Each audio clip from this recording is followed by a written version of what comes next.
Christmas has nothing to do with religion. I was like, well, he's like, mate, Christmas is just holidays and giving, and it's got nothing to do with religion. I'd be happy for them to change that whole process around and say, look, yeah, Christmas is a religious holiday and it is a religious celebration. However, let's just celebrate the fact that we're all together, we're on holidays. NBA teams are toys for billionaires.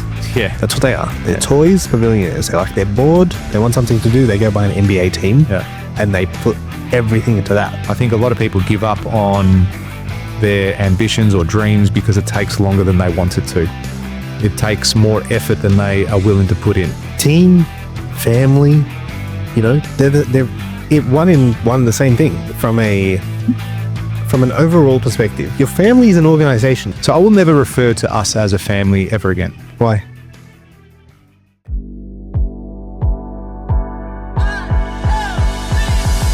Merry Christmas, mate. Thank you, and same to you, sir. Thank you. Even though you're Muslim and don't believe in it, do you ever celebrate Christmas in your house on any capacity? Not even a little bit. Yeah. Look, is it a foreign thing to you? No, because it was during like school. Were you ever like upset that everyone's getting presents and shit like that, even as a young kid, or it wasn't really a thing for you guys? I wasn't upset. Yeah. No, but it was just like a public holiday. Yeah, it was just like it was a day off. Yeah, that's how I saw it. Yeah, it's a day off.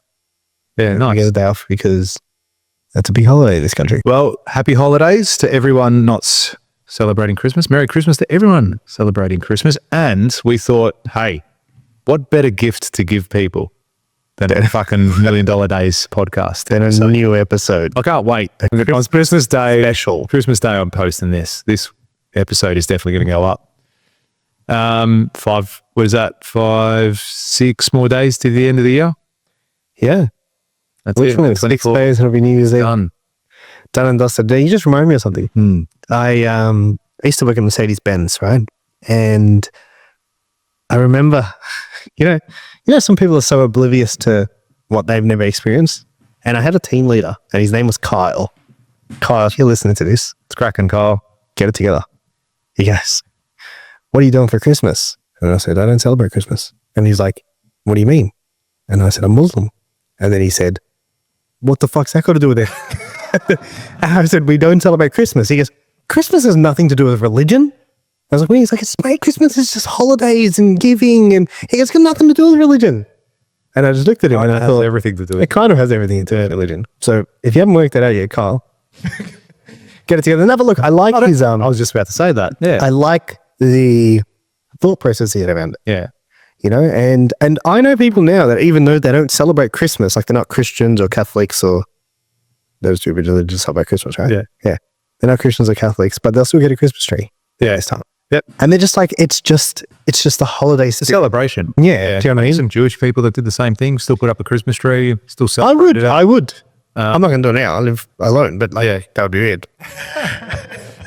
But I would do it. You know what I mean? I would have a Christmas tree up. I don't see anything wrong with that. Yeah, I don't think so either. It's a Lebanese tree. That's it. Is it not? Whatever tree you want. Lebanese made Christmas. Absolutely. Yeah, we invented it. So, yeah, great concept behind it. I hate the whole politically correct driven agenda around Christmas sometimes. I don't think it's as bad as it used to be, but it probably... What's that? It's like they would never say Merry Christmas or never put up Christmas decorations. Because they didn't want to offend people who weren't celebrating Christmas. Yeah. Or say Happy Holidays instead of Merry Christmas, shit like that. Yeah, that's gay. Yeah, I couldn't agree more. I just see it. This is predominantly a Christian society, or whatever it is, Catholic society, Christian society. And I think when you go to, say, Dubai, for example, they don't conform to other religions just because they don't want to hurt someone's feelings. Do you reckon that most of Australia is Christian? Oh, no, I don't know. I would say yes. Yeah? Yeah, I probably would say yes. I mean, we're one of the most multicultural countries in the world. But someone's thinking like an entrepreneur. Yeah. Yeah. This company, country. Doesn't stop. And I think it's silly when companies even buy into that, or governments or schools and all that sort of shit. I just think it's ridiculous. I'm with you. But I'd be happy for them to change that whole process around it. Say, look, yeah, Christmas is a religious holiday and it is a religious celebration. However, let's just celebrate the fact that we're all together, we're on holidays. Yeah, but like, okay, so why? Okay, so what's the issue with, if this is your religious holiday, why can't I be happy for you? Yeah, exactly. You know what I mean? Like, what's the issue there? Like, why can't I just say, yeah, man, this is a religious holiday? Yeah. Matter of fact, I'm going to join you for lunch. Yeah. Because it's about company and it's about, I brought you a Christmas present. yeah. You know what I mean? I see nothing wrong with that at all. Couldn't agree more. Yeah, and why don't we have that sort of mentality? I don't know, man.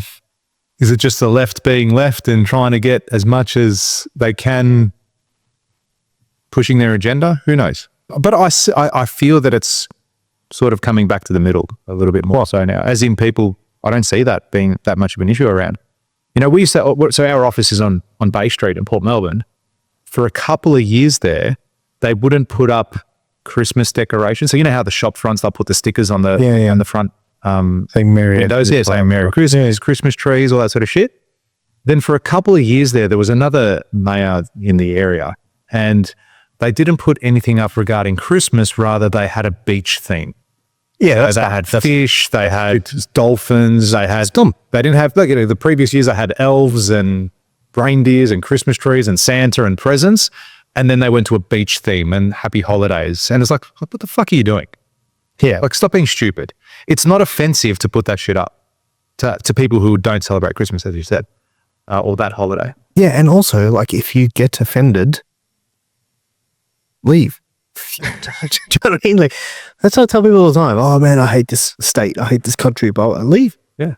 Why still here? One way. Like, go somewhere else. It's you know what I mean? Even, dude, like, as bad as COVID was, there was people complaining about the state. And, like, yes, it was a rough time for some people. But, like, leave. No one's holding you back. Like, you can get, and a lot of people did. And to those people, good on. They took some level of action. Yeah, a lot of people. I mean, there was a huge exodus to Queensland. Massive. It was like, dude, it was like 30,000 people. Yeah, a lot of people. Yeah, when all that, like, moved out of. I think it was like a monthly thing. Like, there's 30,000 people leaving the state. Like, fuck this, we're not staying here. Good on you. Well done to each and every one of those people. Taking action. That's right. You weren't happy. You realized it. You did something about it. Yep. Went up 12 months, lived up there. Some people said. Yeah, 100%. Some people like, I'm not coming back. Yeah. Well, I want to go back to that state. And good on them. Yeah, 100%. But yeah, if I'm big on, like, if that bothers you, that much, leave or do something about it. Yep. I want to run past the concept with you, and I'm curious to see your thoughts. With your organization, to your company now, would you ever refer to it as like your family, as in, say you're having a team meeting or whatever, and like, this is our family. You know, do you ever see some organizations refer to themselves as a family? Yeah. Companies. You get where I'm going with that? Like that concept of people going, we're a family? Yeah, our onboarding email. Oh, does it say, hey, welcome to the family. Welcome to the family. Yeah. Yeah, interesting. I heard something the other day, which I am completely on board with. And I, from this point on, will never refer... Welcome to our client list. Yeah. But I will never again say, like, I'm talking not so much with a client, hey, welcome to the family. I'm talking an actual team. Yeah. So I will never refer to us as a family ever again. Why? Because it's not. I'll tell you why. Why? I'm going to tell you. I don't see us as a family. Rather, we're a sport. I see it's more as a sports team. Yeah, but so what's the difference between a team and a family? Well, how I like it, and this is where I heard it, I believe it was Netflix that came out and said, we're not a family, we're a sports team, right? They're a professional sports team. So what do sports teams do? If you owned Carlton Football Club, all right? They go out there, they pay for the best talent, they recruit the best people, they keep everyone accountable. It's a business. It is. It is. So whilst I understand the whole concept of, yes, we're a family organization, we're a family here in this room, truth be told, none of you will ever be rated higher than my actual family. I don't see you as a family. I see you as a team. Like, we are a part of a team. We're going to be a successful team. We are going to celebrate amazing accomplishments. We're going to do all the things we need to do. And the company, the team sports team is going to look after you. You know, the Pascon team, the Builder Elite team, the Carlton Football Club, whatever that team is going to look after you. You are temporary custodians of the jumper. Do you know what I mean? Not everyone is always, everyone that's at my company at one time in their life is not going to be working here. They're either going to die, hopefully in a really long time, but they're either going to die, they're going to go to another organization, they're going to move into a different industry, or the company might not be around. This could be in 200 years. Like, who knows? Like, things are going to change. At some stage, you're not going to wear this jumper anymore. And I liked that concept. I really sat down and had a good think about it, that no one at this organization is family. I should say that. Technically, I'm blood related to a couple of people, but this isn't a family. And I like the idea of being a sports team. We're a professional sports team. We're not a family. And then even from a stakeholder's point of view, okay? If I go for Carlton, which I don't, but if I did, I would want to know that my full forward isn't there because he's cousins with the CEO. He's there because he's a high-performing athlete and he's going to do the best for the organization. Think about that with your clients. Yeah, but okay. I don't agree. Cool. I'll tell you why. Well, it's because I don't think it's we're a family, you're my cousin, that's why you're in that position. No. Yeah, I'm not saying the blood. Yeah, I'm saying the whole concept around we are a family, we're together. So what does that mean? When you say family? Yeah. Like, what does that mean to you? When you say family? Like, as in, my first initial thought is my immediate family. Yeah, but what does that mean to you? It means love. It means support. It means unconditional. Probably the unconditional is where it comes into play for me. It's unconditional for you. That's right. Like, my kids, touch wood, they could go out on a massive massacre and kill 30 people. I still love you. Serious? Yeah, let's sit in a cell together. Come, let's go do it. Yeah. Do you know what I mean? As in, it's going to take a lot for me not to love my children. You know what I mean? My initial family. Yeah. It's unconditional. Like, there's very little you could do to change the way I feel. Whereas that's not the case with employees. But it's your immediate family. That's what I mean. Yeah. You have other people. I do. I have cousins and stuff like that, which, yes, I don't talk to, or I would cut them off pretty good. Cut them off if they take my soul. Yeah. What's wrong with you? You know who I am? You lied to me. Do you know? Oh, triggering. So those that don't know, too bad. You don't know. No, you know. No, you don't know. So it's, I just like the whole concept behind it. It was more of a professional relationship, an accountable relationship, as opposed to the family aspect of it. I guess it comes down to what you relate to as family, right? Yeah. In the sense of, so when I hear family, and the reason why, and I guess I disagree because we do it, you know, and even like, I've done it too. Like, as in, I've referred to it in that way. But like, even sent an email along those lines, you know, welcome to the family.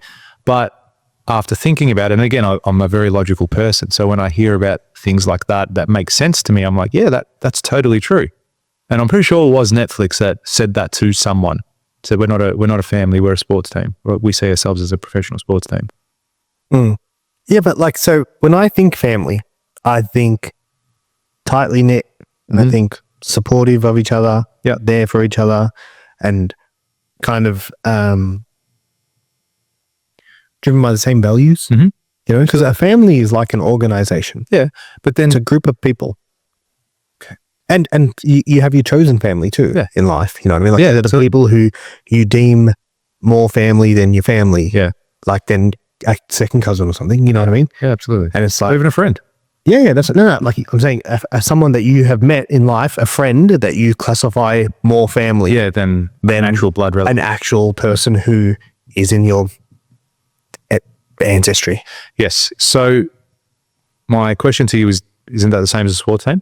So you look at, I'm going to go because I go for them, say Hawthorn Football Club in that period where they won 3 premierships and all that sort of stuff. Don't you think you had that level of connection, support, morale around the team? Which is maybe why they were so successful. But they probably saw themselves as a family. And coming back to that, what does Hawthorn call themselves? What? The family club. Do they? Yeah. Oh, okay. Yeah. So they call themselves the family club.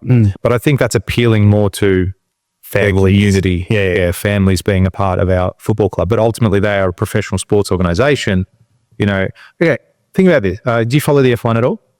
Not even Okay, so Lance Stroll, who's the son of Mr. Stroll, I can't remember his name anyway, the dad, Greg, who owns Aston Martin. So he owns the actual company Aston Martin, and then he runs the sports team as well. Yeah. Arguably, Lance Stroll is on the team because of his dad. His dad owns the company. He's the F1 driver. He's one of the two drivers on the team because his dad runs the company. He's consistently underperforming. He's not as good as his teammate. He doesn't get points on the board. And it's like, everyone knows it, but what are you going to say to a guy that's worth billions of dollars? No, your son can't race. He goes, oi, I bought the fucking company so my son could race. Yeah. I don't give a shit what you say. All right. He's going to get better one day and he might not. That's cool. He's still going to be racing longer than you. I own the company. Shut up before I buy Ferrari. Do you know what I mean?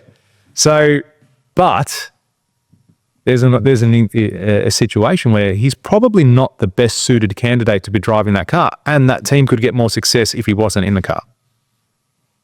Yeah, but so, okay, then that thing is you need to question what his driving values are. That person, you know what I mean? Is he using that to get connection with his son? And if he is, how can you, like, he might not admit it. Yeah. But, okay, so let me ask you this. You have a son. Absolutely. Yeah, I know where you're going with this, and it's totally yes. Go. Say it so I can answer it. Yeah, so you coach your sons. Are you still coaching him? Yeah. Do you need an assistant coach? Absolutely. You want to come join on? Do you? Yeah. Just get them to run laps. I'll just run laps with them. Something. Come on. Before we all get in trouble. Do you think this guy has a bias towards his son? Not in the sense of, like, do you think he thinks he's not that shit? Look, he's good enough. Like, you got to be skilled to be one of the top 20 drivers in the world to be driving an F1 car. Okay, you've got to have a level of skill. He's not a dud. Yeah, but do you think he thinks that someone else would be better fitted in that position? I reckon he would. Deep down, I mean, the stats don't lie. It's a sport that's highly driven by numbers. Yeah, and statistics and speed. But humans do. Sorry, humans lie. What do you mean by that? He might be lying to himself.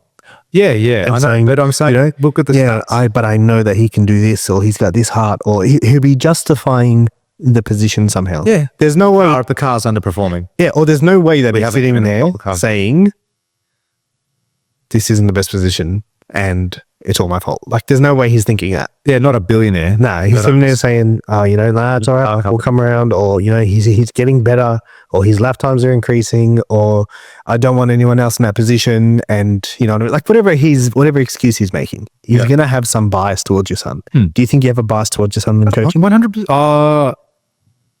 No, I try not to. Yeah. Because for this reason, unconscious level? I mean, always. Yes, always I would.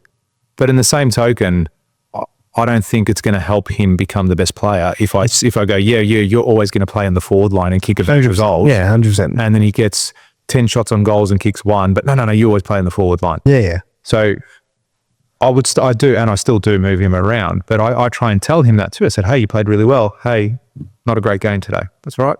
Jump back, get the train. Yeah, no, but like it's more so like you'd have probably a little bit more leniency towards your son. Yeah. Him making a mistake. Yeah. You'd probably leave him on and take him on a shot. And if someone else made a mistake that you knew wasn't great, you'd be like, get him off. Yeah. Do you know what I mean? And I think makes 98% and people justify it to themselves too. Yeah, 98% of people would, but the ball bounced this way. But the wind, this, or it was wet, or whatever. Yeah. They're going to make an excuse every single time. 100%. But I think so 98% of people would. Bias. But okay, so perfect example. You're saying I'm biased on that sport level. What's the difference with him? He's just got billions of dollars. To him, it's the same game. Do you know what I mean? Yeah. His son's in $1 billion industry. Yeah. It's exactly the same thing. Doesn't matter that I'm coaching little kids football. It is exactly. It's like in business. Yeah. Do you know what I mean? Sometimes the son might get the CEO role. Or, Yes, you see that too. I've heard, the son will get that position ahead of anyone that's better fitted. That's right, because they've or better been at the company longer or better qualified, whatever it is. I've heard that's what happened at Lynn Fox. Like Lindsay Fox he's got, I think, 2 sons. Yep. And they've been shot up to the top, like, because he's obviously very old now. I don't know how old. I had a friend who worked there. He still works there, I think. And yeah, he reckons one of the sons, nicest guy you'll ever meet. Other one, absolute dick, like wanker of a human. But they get their positions because their dad is who he is. He built this thing. Yep. Are they both in charge? Yeah. Yeah. But I'm assuming they probably have different positions. Yeah, I don't know. I think I'd probably do the same thing in that position. And so you led on to that talking about family and team. Yeah, I was listening to it. I can't remember if it was in a podcast. I think it was. Yeah, I'm pretty sure it was in a podcast. I can't remember which one now. But yeah, it got onto that topic and I thought that really makes sense and resonated. And it's not to say I don't value my employees. Do you think he shouldn't have him on? Oh, I do believe there's probably better drivers out there for them to take on. Yeah, but so answer my question. Do you think he should not have his son in the position? I would probably do the same thing. Honestly. You still haven't answered the question. But I don't know what his motives are. No, but it's on your perspective. From my perspective, yeah, like what's your opinion on it? Oh, there should be another driver in that seat. He should replace him. Yeah, he should replace him. But he won't because it's family. I'm assuming that. Yeah, no, we don't know. I don't know anything. But yeah, based off what I can see and how he's had the year, maybe it's just a bad year. Maybe he did well last year and this year he's not doing as well. Oh, he's just having a bad year? Maybe, who knows? Okay, so based off others, okay, so how does that connect to the whole we're a family in your business? Do you know what I mean? Because like that's actually family. Like that's blood. Yeah. That's your son. Calling everyone in your business a family, what's the downside? Saying we are I don't know. I don't know if there's a downside per se. What's the upside to not? I personally resonated more with the structure of it and the mindset behind it. Yeah, that's all it was. But will your team? Sorry? Will your team? I don't know. Have you told? Good question. Don't know. They're not, well, some of them know they're not my family, but I haven't communicated that out to anyone or anything. Yeah. I guess maybe I can find it whilst we're talking. As in where it came from. I don't know. I guess the way I see it is like team, family, you know, they're one in one the same thing. Ooh, like there it is. From an overall perspective, your family is an organization, dude. Do you know what I mean? You know how there's poorly run businesses? There's poorly functioning families. Yeah. There is. You know what I mean? There's families where the leader doesn't lead or no one leads. You know what I mean? Or they don't know how to. Leadership's the biggest thing. But they don't know how to educate their kids. I mean, if you go to jobs.netflix.com, they've got a whole document here. Well, it's not a document, it's just a landing page per se. And it's on Netflix culture, the best work of our lives. And it's going through everything. This document about the culture, which is based on our 4 core principles: the dream, the people and process, uncomfortability, exciting, and great and always better. And then it's gone into each one of those values in more depth. All right. And then it's gone here. So it's why they model themselves as a professional sport. So it's why we model ourselves on a professional sports team, not family. Families are about unconditional love. They can also be dysfunctional as anyone. So can teams. Yeah. I'm trying to find that paragraph here now. Look, I get the concept. I just don't think there's a downside to saying we're a family. Do you know what I mean? Unless you here's that thing. It's why we model ourselves. Okay, here is it, the dream team. It's why we model ourselves on a professional sports team, not family. Families are about unconditional love. They can also be dysfunctional, as anyone who has watched, he's referring back to one of their shows, knows. Professional sports teams, Ozark. Yeah, have you seen that one? Of course not. Everyone has. What's wrong with you? Professional sports team, on the other hand, focus on performance and picking the right person for every position, even when it means swapping out someone they love for a better player.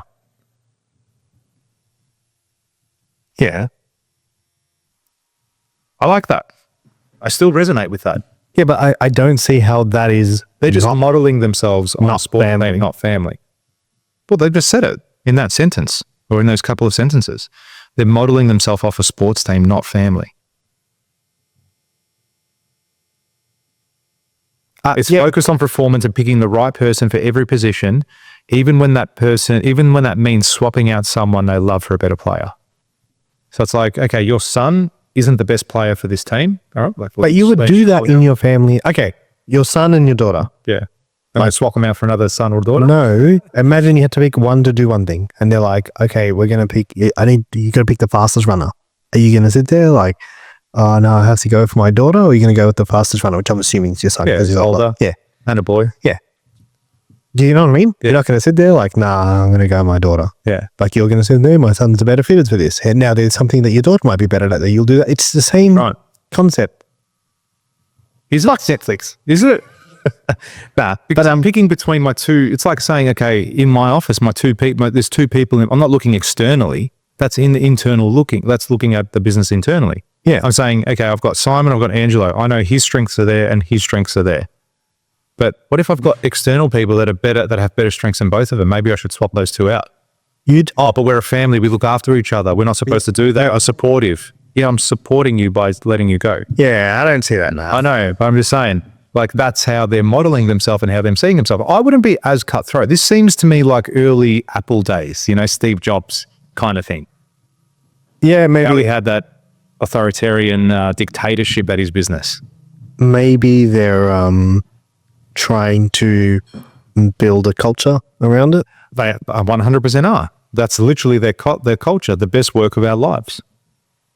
Yeah, go check it out. For those of you listening, jobs.netflix.com. Check it out. I think it's a cool read. Yeah, I don't know. I just don't see the downside to saying, hey, like everyone, once you're in the door, we're like family. Yeah. You know what I mean? Because, hey, you can cut your family off. Unlikely though, less likely too, aren't you? Hey, it's less likely for that to happen. Yeah, until they do the wrong thing by you. I know, but you're just saying... You would cut any family member off if they did the wrong thing by you. Extended family? You would cut any family member off. If I was a drug addict and I robbed and stole from my parents, I would expect them to cut me off. Yep. Now, I can't relate because I'm not a parent, but I would... Be a drug addict? Or a drug addict. And we just needed to clarify. Nah, like, the unconditional love child. Yeah, of course. Yeah, I would expect them to be like, enough. Like, there has to be a boundary. Yeah, for some level of boundary. Like, you know what I mean? There has to be. Yeah. I agree with you. There is a point. So unconditional. There is a point, but okay, that point might be a lot further down. Yeah. Right. So yeah, but that in a sports team, that point might be a lot closer. Right. So what? You're going to give your full forward 2 really bad seasons in a row? You've employed him and pay him $1 million a year to kick goals. Yeah. See, I don't. You know what I mean? I don't see I see the family part as not as I'm going to treat you like my son, but as we're here to support each other. Like we need to. You know what I mean? We're a functioning unit. Yeah. Dude, there's fucking dysfunctional families. Absolutely there is. Yeah. There's dysfunctional teams. Dysfunctional teams. Dysfunctional sports teams as well. Yeah, where there's like everyone talks behind everyone's back. And it happens but this is the nature of groups of people. Mm. It is. Right? And the family aspect just brings let's care a bit. That's what I believe. Okay. You know what I mean? I need you to fucking care for each other. Like, guys, look out for each other. Like, you know what I mean? Would you let... But don't you think sports teams care too? Like, all those guys that win championships in any sport, like, they cared for their team. Yeah, but I think they care because they see them as family, not the other way around. It's not their family that they see as a sports team. Yeah. It's the other way around. Yeah. And I think that's why they care. And they will say, like, man, we've got, like, a brotherhood from that...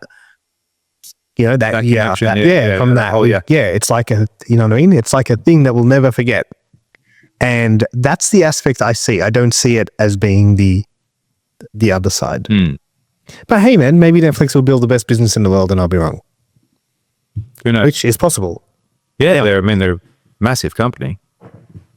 The other day I was sitting in a, well, I say the other day, it was yesterday. If I would say the other day when I'm referring to like 3 years ago. Yeah. It was yesterday. Was it yesterday? Yesterday. Sitting in an ice bath. And there's another guy in there. And he's like, it's cold, blah, blah, blah. It's cold, huh? Yeah, it's like freezing. And we got to talking. And I was like, he's like, what do you do? I told him, I'm like, what do you do? He's like, I'm a professional athlete. Like, okay, like, what do you play? He's like, footy. It's like, AFL? He's like, yeah. I was like, and I'm thinking, fuck, I should probably notice this guy. And I don't reckon we'd never seen him in my life. So I was like, who do you play for? And he's like, North. And I was like, cool, man. I like, with all due respect, I don't recognize you. What's your name? Yeah. And he told me his name. Should I name him? Yeah, fucking oath. Yeah. Of course he's listening. He's going to be upset if you don't name him now. Charlie Compton, something like that. Can't remember. Anyway, young guy, cool guy, nice guy, really nice guy. We were chatting away. And then he was telling me about the AFL. Because he's like, I told him, so I haven't been following it the last few years as, like I used to be really into it, but last few years I probably shied away a bit. I don't like all the rule changes. I don't like the fact that you have to stand on the mark and if you take a step off, it's 50 meters. Like, what's that whole concept? It's that whole concept that you were just talking about. You don't like something, stop it. Go, leave. And you've done that. Yeah, and I find it's right about years. You're just one of those people that you don't tolerate. Now you haven't liked that. So you go, I'm going to stop watching it. And there's probably a lot of people in the boat as you. Same. But yeah, I remember when I was into it, I'd talk to someone, they're like, yeah, I used to follow it. And I think, how'd you stop? Yeah. And now, like, that's me. You understand. Anyway, and I was telling him about all that. And then he was telling me what the AFL is looking at doing. There's been talks around, because we were talking about salary caps and how it's very regulated.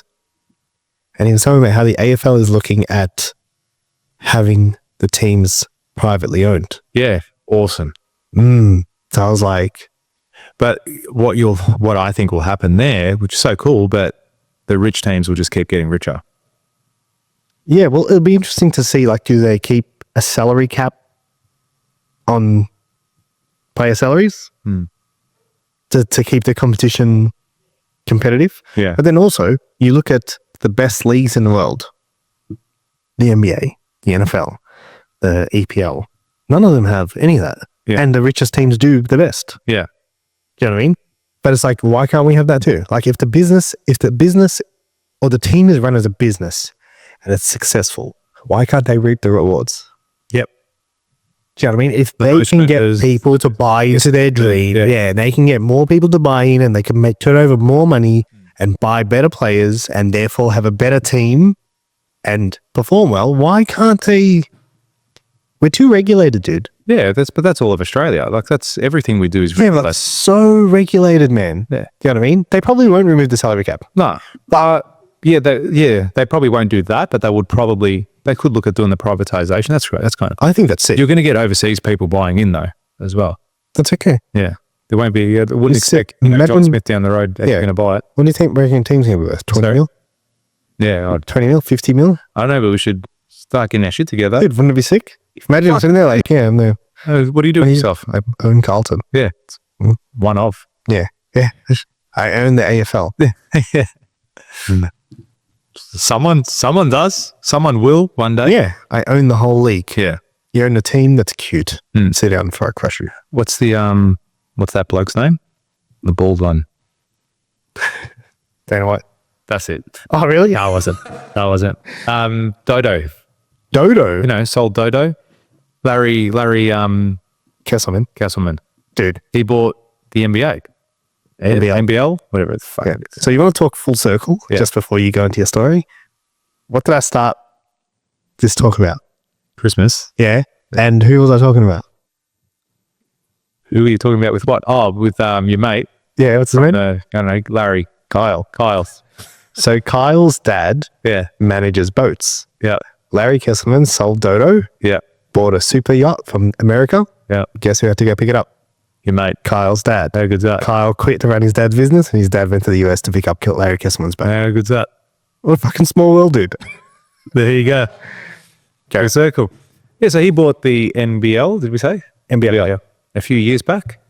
And it was on its knees. Like, it was people. Did you buy the NBL or did you buy Melbourne United? No, he bought the whole thing. Yeah? Yes, he bought the whole thing. And he didn't pay much for it. Didn't pay much for it, I don't believe. Google it again. The whole league. Yep. Yep. Where are we? Yeah, what did he sell Dodo for? 120 million? How do you spell his surname? Kesselman. Yeah. K. Oh, K.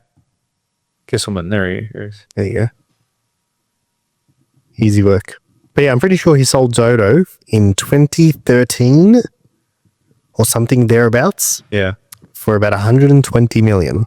7 mil offer to take over the league. The whole league. To take over the whole league. All right, so let's see what it's worth today. The NBL this is. Yeah.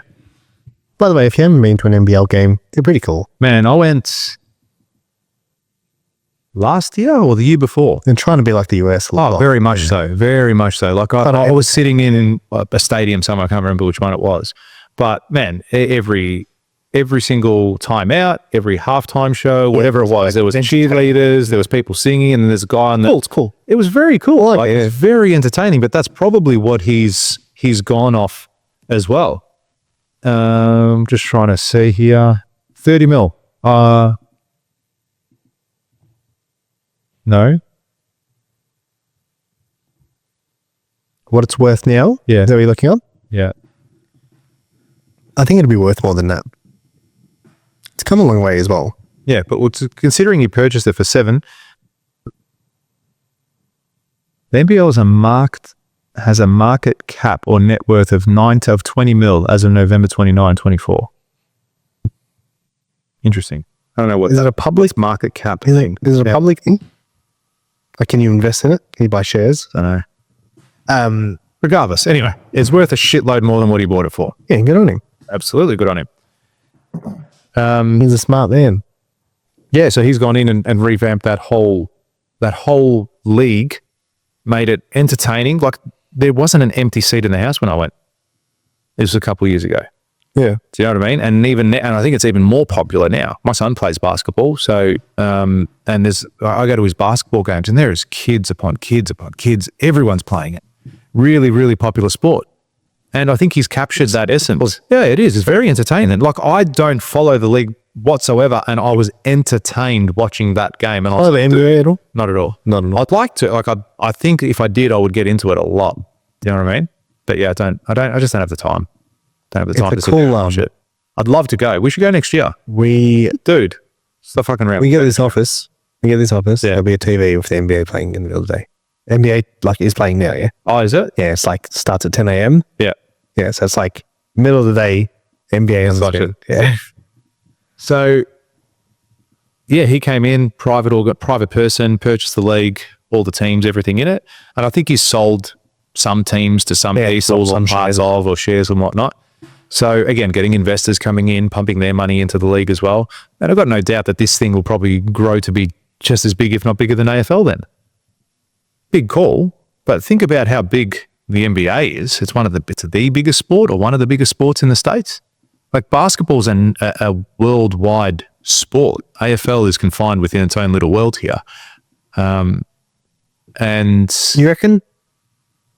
Because I think what will happen is the bigger league will stay the bigger league. The bigger league, as in the NBA will. The NBA will stay the NBA. Oh yeah. As soon as like a superstar starts up and coming, they'll want to go as well. Yeah, and that's what happens with the soccer here. Anyone that's of half decent skill goes overseas. Yeah, they never stay in the A League. The A League is like, no offense to any A League players, like, or anyone who follows it. It's called an ace of spades, an ace of spades. Yeah, right. Any A League team, difference. Exactly, will never beat a Premier League. There's also a big difference between the NBL skill level. Oh, without a doubt, the NBA, without a doubt. You're talking about guys that are getting, tens of millions of dollars per game. What do you reckon NBL salaries? Oh, it's tens of millions of dollars. The top players. Top players, you reckon? Yeah. I remember someone was on a podcast. Yeah, surely. Look up a game or just per year? It's annual. This is an interesting, because you hear a lot of people complaining about the UFC salaries and blah, blah, blah. And it's like, NBA's out of this world. What they get paid is stupid. All right. What do you reckon Steve Curry is the highest Steph paid? Curry? Steph Curry, yeah. Yeah, he's on like 53 million. Yeah, 55.8. Kevin Durant, 51.2. Yeah, but they make a lot of money. 51. What about going now NBL? That's US dollars, by the way. So that's like 75 Australian. 30 top players. Where's LeBron? Let's just see out of curiosity. LeBron James, like 48 mil 48, there you go. per game, per year. Okay. Dude, that's $1 million a week. Top 30. It's not $1 million So the 30th player, he's on 36.7. I was listening to someone the other day. NBL. Okay. That's what I'm more interested in. Yeah, me too. Yeah. Yeah, from the Australian. It can't be anywhere near that. I'd be surprised if there's anyone on 8 figures. I reckon them top players might be on 7 figures. Might be. All right, here we go. I reckon most players would not be on 7 figures. A 900 to $1 million. Yeah. That's the top players? Yeah. Like a Chris Goulding or something. Shout out Matthew Knight. Dellavedova. He plays in the NBA, dude. Does he? Dellavedova. Sorry. Yeah, that's why. NBL. Plays for the Cavs. Top 14 from 21 to 22. Unless he went back. He used to play for the Cavs. This is 21-22. He used to play for the Cavs before COVID. Oh, so 14. Yeah. Anyway, you'd probably around that. Highest paid basketball. So Ben Simmons. He plays for the NBA, yeah. I think it's showing you highest paid Australian. Just write average NBL salary, player salary. Or something along those lines. So minimum salaries, 74K. Minimum? Yeah. So, fuck. It's a bit stiff. Mate, how hard is this? Why can't it just be the #1 search on Google? Come on, Google. Get it. NBL highest paid player. That's all I've searched. You still Google stuff. What else am I gonna do? Me, I chat GPT it. Probably give me the answer quicker. Anyway, Yeah, $1 million. thereabouts. Thereabouts. But yes, you're right. So if the player is really that good, They'll get swallowed up. they're going to get swallowed up each and every Yeah, time. so you... Although, as I said, it was still a very entertaining game. It was still very skilled. Yeah, but Still plenty of dunks. There's still plenty of threes. I think that's why you're probably better off investing in AFL, an AFL team, than you are an NBL team. Yeah. Because Who's going to pinch him? no one's going to pinch them. Yeah. They can't go anywhere. And if the sport, and I think it should, goes global, this will be This will be the hub. This is where everyone should come to play. Yeah, it should be the most dominant league. Yeah. I mean, I'm sure there's leagues in New Zealand that play AFL. Yeah, there's leagues in China. That play AFL. Apparently, yeah. Yeah, cool. Yeah, imagine that. It's very small, very small. Of course it would. Yeah, it's probably 2-3 teams make up the league. But yeah, It's what like- to say that like- person. like EDFL. You look at EDFL. Gaelic football as well. So they get plenty of people from Ireland come down and converting to play AFL. Max, what was it, Ruckman? The Ruckman for Collingwood. The big dude? Yeah. Ben. No, I know who you're talking about. Yeah. I can't remember his name. from the States. Yeah. American. You couldn't kick a football 5 years ago. Old fella. Yeah. It'll come to me in a Not sec. going to remember his name for the life. It'll come to me in a sec. But couldn't kick a football 5 years ago. Now he's playing AFL regularly each week. Yeah, good on him. Absolutely. Yeah, so I actually makes a lot of sense what you're saying. A lot of sense. Well, not making it up. Come from the man himself. That's good. But yeah, that's that. Yeah, I'd like to see the privatization of it. It'd be interesting. But I I really do think, think like those teams that are small will just get swallowed up. You might even see more mergers. And then do you have like a relegation? Like do you have people going back to VFL? So say you have No, they don't have Western Bulldogs, they don't? in the NBA. No. Yeah. In the EPL they do. But also, I think there will be a cap, right? For this Because reason. then it becomes a thing of like, okay, cool, dude, you made all your money. Like you've crushed the business world. Now you need a toy. And it's like Carlton's struggling. And you're like, all right, cool, I'm going to go swallow this team now and I'm going to turn it around. Yeah. And that becomes your venture. Hang on, as in the owner of the company or whatever it might be, they might come in and buy Carlton for $30 million. All of a sudden, they're struggling. Now I'm going to go, and this becomes, dude. Someone said NBA teams are toys for billionaires.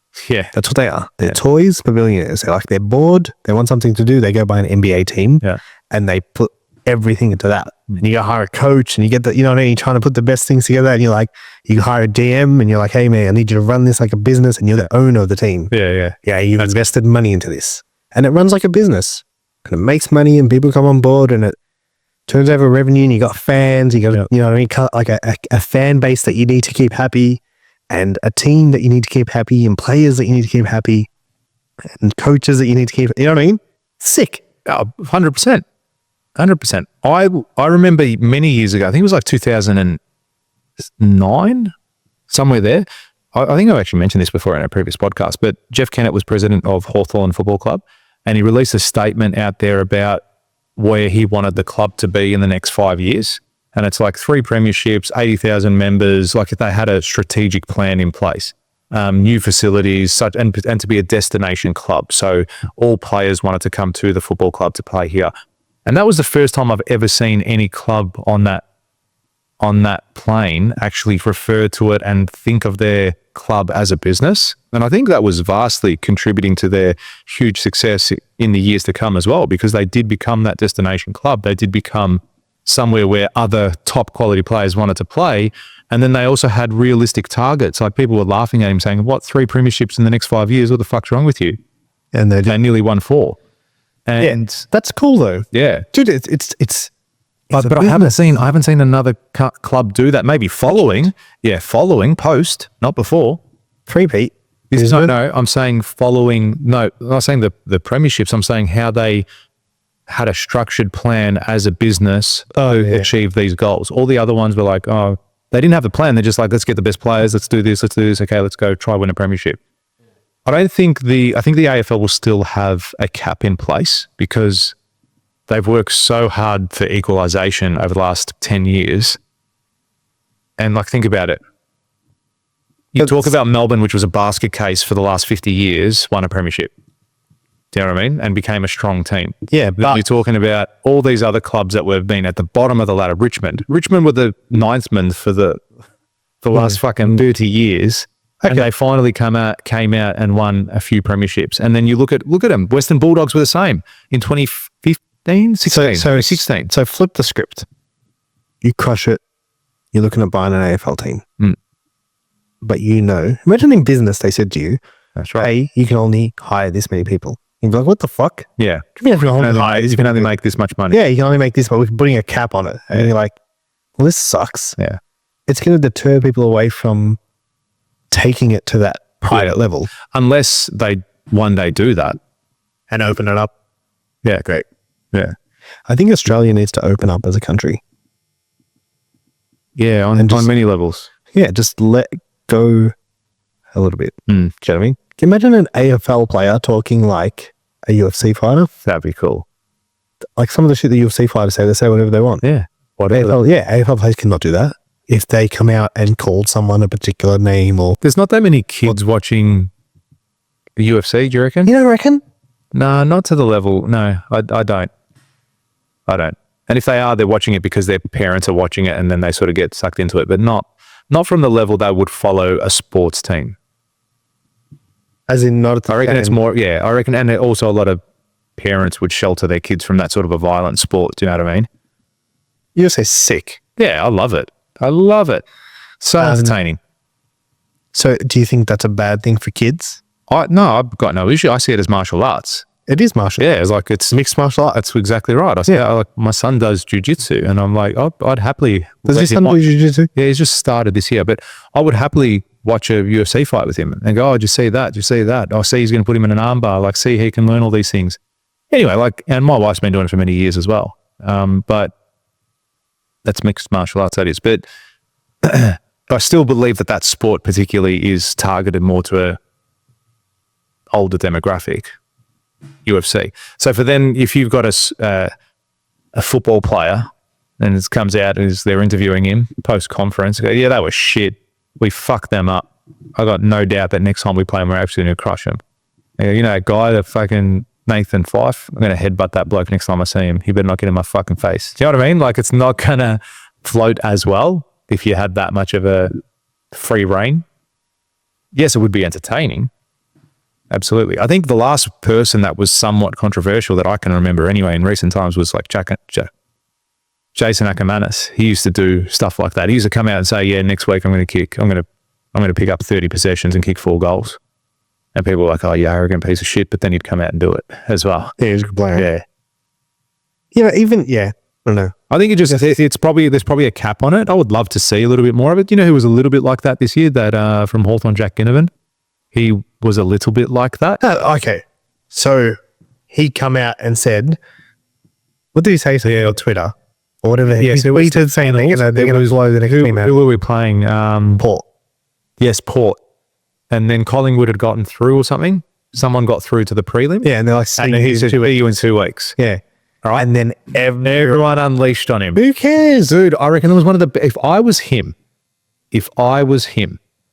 I would not have retracted that. Hold on. So, and then the next thing, so then he goes one further. Yeah. The coach, they then beat you, right? Yeah. And then the coach said, whatever he said. Looks like you're staying home next week or some shit. And then they're like, wow, that's not shouldn't on. have done Yeah, that's not on. That's not. That's his leader of the... He just gave it. Gave it back, 100%. Like, who cares? Yeah, but it's a bit of friendly banter. It's not even if it was unfriendly. Like, at the end of the day, I look at it like this. He's just gone out there and he's going to see you next week. Yeah. Like, what?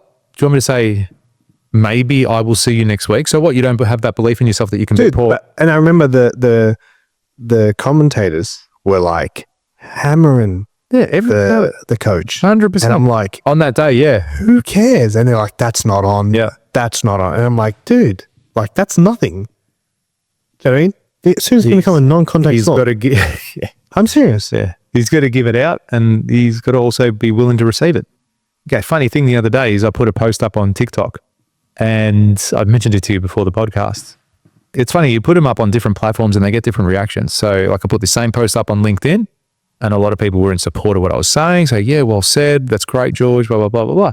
And just for context, it was a video about red flags that I look for with subcontractors. And I went through whatever it was, four things that if this comes up, I tend not to work with a subcontractor that has those things that come up.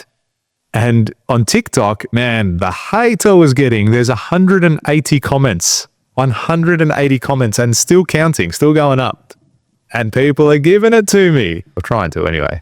It shows you all the tradies are spending this time. But it also, yeah, exactly. That's right. Hey, look at where else. LinkedIn versus TikTok. Yeah, but B, it also shows that whole mindset behind them. Like what I said was nothing negative. What did you say, Cher? Okay, first thing was with a subcontractor that it was a red flag was if they're not willing to sign a contract, a subcontractor. Like, why wouldn't you? They don't understand. They see it. This is people's interpretation of me saying you must sign a contract. Oh, you're trying to fucking screw me over.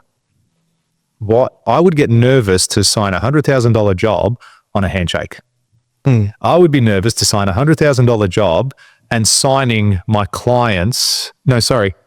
signing my subcontractor's quote as a builder. I would be nervous about that. Like, hang on. I'm taking all the you finish your job, you go home, you sleep at night. I still have to build this house for the next 9 months. Yeah. I need security that you're going to do the right thing in accordance with the standards and so on and so forth. So that was the first thing. The second one was payment terms. That's what triggered most people. I say, no, you got to be 14 days, 30 days, end of the month. Oh, you can't pay trade. You're using them to cash flow your business, all this stuff. Like, guys, you need to be, if you can't sustain some cash flow in your organization, that shows to me you're a high risk person to do business with. I need to know you can sustain a level of cash flow in the business because we have a process to make sure money comes in before it goes out and so on and so forth. Another one was safety, which no one commented on at all because why would someone say, saying if they didn't comply with all the OH&S obligations. And the final one was communication. Just being clear, open communication, answering calls, getting back to us when we need, because a lot of the stuff is quite critical. So they ignored the two that, not an issue, but the two they hung their hat on was contracts and payment terms. And I get it, because a lot of them probably, and then you get all the people coming through and accusing me of other things that are irrelevant. Like, oh, I bet you shop for the cheapest quote. Like, that's irrelevant. It's not even part of the conversation, and you're making an assumption of zero fact. just because I've said something that triggers you a little bit. But I, as I was saying before, I get it. I reckon most of them have just gone through a bad scenario where someone didn't pay them or someone did rip them off, and now they're painting every single builder with that one brush. And it's interesting how you look at different platforms giving you different responses. As I said, LinkedIn was quite positive because it's generally business owners that are on LinkedIn and replying to that. A lot of professionals. Yeah, a lot of professionals. Didn't get anything really on Instagram or Facebook. It was very much similar to sort of LinkedIn. But yeah, it's funny how that works. But I've had other posts in the past where I got lots of flack on Instagram, but not much on TikTok. So yeah, it's funny. It's funny how you see those opinions come in, right? And what you really need to realize, which I did quite some time ago, it's the opinions of people that you're never going to change. You know, I'm not going to sit here and get upset because someone thought something. It's like you said it the other day, your face made a sound and you got upset. Yeah. You know, it's so true. How good's that? Yeah, it's so good. So good. And I did a training a few weeks back, and again, it was part of some NLP training, and I was saying, like, your mind is a meaning-making machine. Everything you look at and everything you interpret, you are putting meaning to it. I put up another post. You would have seen this one. I think you actually commented on it because you laughed. I was holding up a newspaper, and on the newspaper in big bold writing, it was a Herald Sun. It said, "It's okay to hit your wife." Right now, this photo was taken 16 years ago, a long time ago, before I was even married, still young, working at Multiplex. And yeah, we were just mucking around, and my mate, I was holding the paper up and he took a photo of me and I was pointing at the camera. And at the very bottom of that newspaper, it said, "Flights to Adelaide, $30. So in my comments, I was like, can you believe 16 years ago, you could get a trip to Adelaide for only $30? All right. And everyone in the comments was like, "You're disgusting." Like, I had one lady just go off of it. She's like, "You're disgusting. You're an industry leader. You shouldn't be saying things like that. You should be in support of that." I'm like, hang on. I am highlighting $30 flights to Adelaide. You have read my post, looked at my post, interpreted my post as me being in support of violence against women or my wife. That is your mind making meaning of what you're saying. Even though I put that there. Was I insinuating that? Yes. Okay. Obviously, as a joke, yeah. Of course, right? As a joke, I've insinuated that, but someone's put meaning behind that. Maybe they experienced violence in their relationship and they would have seen that and just gone really upset. I get it. I understand. But the same way a comedian doesn't get up and apologize for a joke, like if Jimmy Carr, every time he'd stand up in front of a crowd, he'd be going to jail, you know, with every joke he said. He said, he's so funny. Yeah. He's one of the funniest people, but he will say the most vile thing. Everyone laughs. Do people get offended? All the time. Most comedians are like that. But that's the thing. They're allowed to tell a joke. And yeah, it was funny. I thought I'd get a lot more flack for that than what I'm telling people just about some payment terms in a subcontract agreement. But again, people put meaning towards things that they want to because of the experiences generally that they've had in their past. And that's why I'm probably getting so much negative flack back on that platform, because they're all on there. They've all been burnt and they're like, "Oh, you're a red flag." Okay, mate, whatever. Good luck to you. Yeah. Well, you just make sure you don't hire those people. But that's what I said too. Like I went through responding to a lot of comments. I probably responded to about 50% and then it just got too much. It got me fucked. But I said that. I said, guys, like, he's like, "I would never work for you." And I go, the beauty is you don't have to. Like, I'm not holding a gun to your head to sign contracts. I'm not holding a gun to your head to work for me. I always, from people who say like, "I'll never work for you." I said like, "No, come on, please." Like, come on. Come on, please. Give it a shot. Give it a go. Yeah. Love it. Yeah, you can't change some people's minds. Again, they've put meaning, they've had a feeling, they've had an experience that has led them in that direction and that path. So I try and often look at things subjectively. You know, if something's upsetting me or something pisses me off, and I say, "Oh, why? Why am I upset about that?" Like, sort of take a second to think about it. Yeah. And more often than not, it's probably something to do with myself rather than what I'm actually reading or interpreting.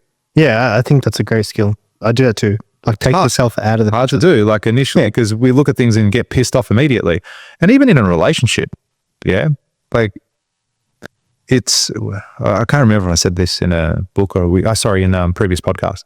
I read it in a book and it's like, men can't tell the difference between a physical spear being thrown at them and a verbal spear being thrown at them. Men can't? Yeah, they find it difficult. It's like, as soon as you have a spear, if I'm going to throw a physical spear at you, you're in danger, you're going to get attacked. Like you're ready to attack, to retaliate, to defend. Hey, don't fucking throw spears at me. Don't try and kill me. And it's the same thing again with your words. When a man or a woman and a man are attacking each other or is attacked, the man gets defensive. It's generally the first thing to do. Not all the time, but more often than not, they're the ones that are going to get defensive first and go, fuck you, I'm not a coward. I'm not a bad dad. I'm not, all these things that'll come up. I don't know where I was going with that, but I think often it's a skill to step back and go, okay, cool. I do know where I was going with that. So it's a skill to step back and go, okay, cool. I'm not in danger. I don't need to attack right away. I can just assess, take a deep breath, be calm about it, have a stoic approach to it. And more often than not, that's when you can make a really informed decision or react in the right way. I think that's a really hard skill. It's a very hard skill. Yeah, and I'm still working on it myself. Yeah, and it's like, the way I do it is, I call the situation for what it is, take yourself out of it. So like, what's happening here? Okay, there's two people talking. Get me? And then just take yourself out of it. Okay, there's just two people talking. Why is one of them rolled up? Or whatever, you know what I mean? But yeah, and sometimes emotion gets in the way, and whether it's your family or your team. What do you tell you? I think that's definitely a very beneficial skill to have. You know what else is a really beneficial skill to have? Look, I mean, this whole podcast is about growth, development, wealth. Like, what could be a skill that would help people? I can't even fucking play it. You already know where I knew where you were going with it before you even started. But what is it? Tell them. They need to know now. Some people still haven't picked up what you put in. Yeah. We get way more listens than we have people subscribed. That's the truth. And we put a lot into the show. Yeah, absolutely. It's a commitment. It's been consistent. We've never missed a week, and we don't want to miss a week. And you know what? We're not going to fucking miss a week. We're not. For the next 3 weeks. That's my promise. But for those of you who aren't subscribed, what are you doing? Takes 2 seconds. Yeah. Click the button. Top right-hand corner. Red square, red rectangle. No, seriously though, if you do like the show, if you've ever gotten anything out of what we share with you, share this with someone you like and someone you don't like. Okay? We'll make them a better person. They'll get something out of this, you'll get something out of this, and click that subscribe button. Helps spread the message. Helps us. We do nothing to advertise this. Everything is organic. So it helps us reach more people. Yeah. And we often say to each other how much we love when we get messages or comments or anything. Oh man, I love that. Love this when you spoke about that. And we often have to go, hang on, what did I say? When did I say that? And he's like, oh, back in episode 53. You're like, oh yeah, I remember now. So, but we love that. We love hearing those things. And something you know what we can finish off with? Stephen Bartlett, Diary of a CEO. Is that what his surname is? Mm-hmm. You sent me a post the other day, which I loved. And he was pretty much saying, he did the post saying we've hit 3 billion streams, downloads or whatever it is of his podcast. 3 billion. With a B. Yeah, with a B. And he's sitting there and he put the photo up, but the description below it was what was the impactful and meaningful thing behind that whole post. And he goes, guys, we've accumulated 95% of our followers in the last year and a half, 2 years, whatever it was. And they've been going for like 7 years. This podcast has been going for 7 years. He goes, for the first 2 years, all right, the first 2 years, they had like 100 downloads an episode, like fuck all. And now he's had 3 billion streams or downloads of his episode. They did it consistently for 3 years without the reward. 3 whole years, day in, day out. And arguably the content was probably just as good, if not better back then than what it is now. 3 whole years. So more often than not, I think a lot of people give up on their ambitions or dreams because it takes longer than they want it to. It takes more effort than they are willing to put in. But when you're playing the long game and have the end in mind, makes the life and makes the journey a lot more enjoyable. He has a great thing that he says. He says, I hope no one's listening. But if you are, I think he says, don't share it with anyone or something like that. Something cool, like something where you're like, oh yeah, like that's a cool. Yeah. And he said, they asked him why you say that. And he goes, because at the start, no one was listening. No one was listening. Yeah, cool dude, cool podcast, and a very cool post. And so is this podcast. And if you want to be cool, just join the family. Yeah. And Support the sports thing. there's merch now. Shit.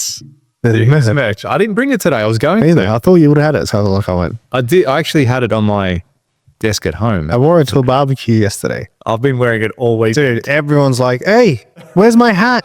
Where's my hat? And I'm like, if you happen to buy them soon. Yes, relax. Yeah, we're giving you a preview. Where's my hat, man? Yeah, so we got some 6 hats. And when I say we, Robbie organised everything. I went to his house the other day. He said, give me a hat. He goes, you can buy it on Amazon. You can't, yeah. Don't come to my house, ask for a hat. But I could have wished.